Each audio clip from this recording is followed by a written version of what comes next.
Each day, more than 1.5 million people commute into Manhattan in a complex choreography that moves before the sun. But this morning, a New Jersey transit train that should have been crawling into its final stop instead bolted through a barrier and rammed into the waiting area of Hoboken Terminal, collapsing part of the century-old building. Only one person was killed, but 108 others, including the engineer, were injured. Jim Axelrod is in Hoboken, just across the Hudson from Manhattan. It was the height of rush hour this morning. In a station 15,000 commuters pass through each day. Holy crap. When, at 8:45, chaos engulfed the New Jersey Transit Terminal in Hoboken. This is what train number 1614, stuffed with commuters, looked like as it approached. Eyewitnesses say it was moving at a high rate of speed when it failed to stop. As it entered the station, it continued beyond the tracks, sending the 4 cars crashing through a main concourse barrier, then launching airborne into the platform area. Inside the train, passengers like Kirby Fisher could not believe what was happening. It was like a big crash, and then everything from the ceiling just fell in.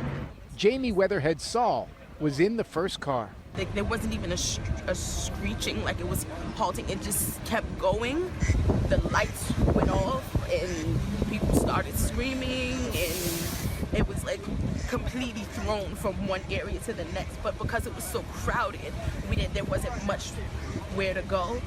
30 feet away, Michael Larson, a New Jersey Transit employee, was standing on the platform. It was just initially just a horrendous exploding noise and concrete dust, electrical wires, and the train flying into the depot. The one person killed, a woman from Hoboken, was not a passenger on the train, but was standing on the platform when she was hit by debris. New York's Governor Andrew Cuomo. We know what happened. We don't know why it happened. The train obviously came in at too high a rate of speed. It didn't stop. It went through the barriers. When you see the destruction up close, the silver lining is that there's only been one fatality thus far. Others, like engineer William Blaine, looking for something hopeful amidst all the trauma, jumped in to help. Kaboom! The whole place shook.